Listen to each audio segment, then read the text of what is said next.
During their long careers, both Erikson and Joan Erikson continued to write of the life cycle and its implication for human development. In this film, Joan Erikson, now 90, revisits the life cycle, particularly old age. As it was originally written, the central conflict of this stage was between integrity and despair, with the resulting strength of wisdom emerging.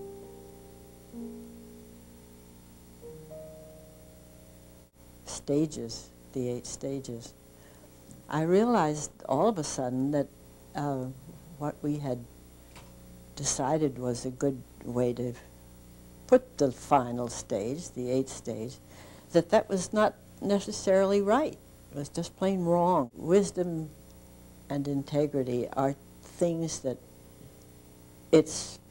other people might see in an old person, but it's not something that that old person is feeling.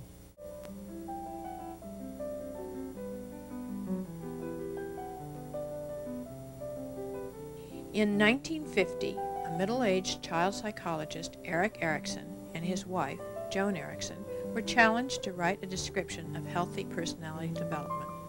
They conceived of a chart of the 8 stages of the life cycle. This stage theory was part of his well-known book, Childhood and Society, which was published 2 years later. 30 years later, Joan Erikson created a tapestry to illustrate how the biological and social endowments of a person get interwoven with their life experiences to create the unique life cycle each of us experiences. The Erikson's life cycle stage theory starts with 8 age-related stages: infancy, toddlerhood, early childhood, middle childhood, adolescence, young adulthood, middle age, and old age. They also proposed that there are 8 major conflicts, what they called crises, that all humans face in the course of their lives.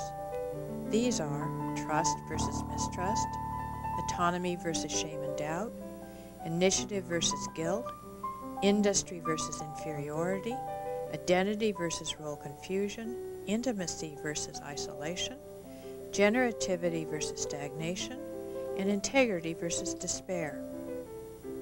These conflicts are present throughout the life cycle and are especially potent during certain life stages. These age-related stages have come to be labeled by their central conflict, but it is important to note that all of the conflicts are always present. For example, adults are still coping with determining who they are, or establishing identity versus role confusion. This is the central conflict of adolescence.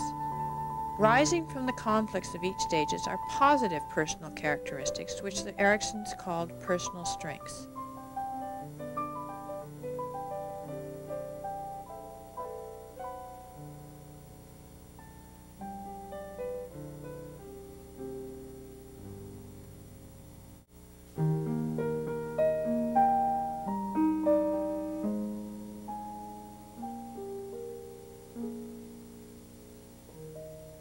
The other word that we've discussed, integrity, is just as problematic, if not more so.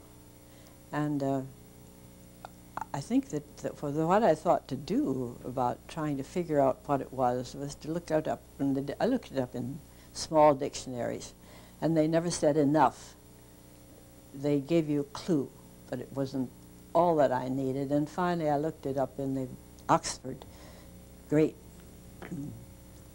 big dictionary that you barely can hold on your lap, and I found it in there, and it was amazing to me to see how much of a page it took up. The whole half of one big sheet was showing the word, and then all of the little bits of it that have gone down the line all the way to the bottom of the page, piece about that long. And way down on the bottom of the page, you come to the word, and you wouldn't believe what it is. It's tact. And if that isn't amazing, so you think, what in the world does that mean? Well, then you look and see that it means contact, intact, and what I like to think of, it includes tactful.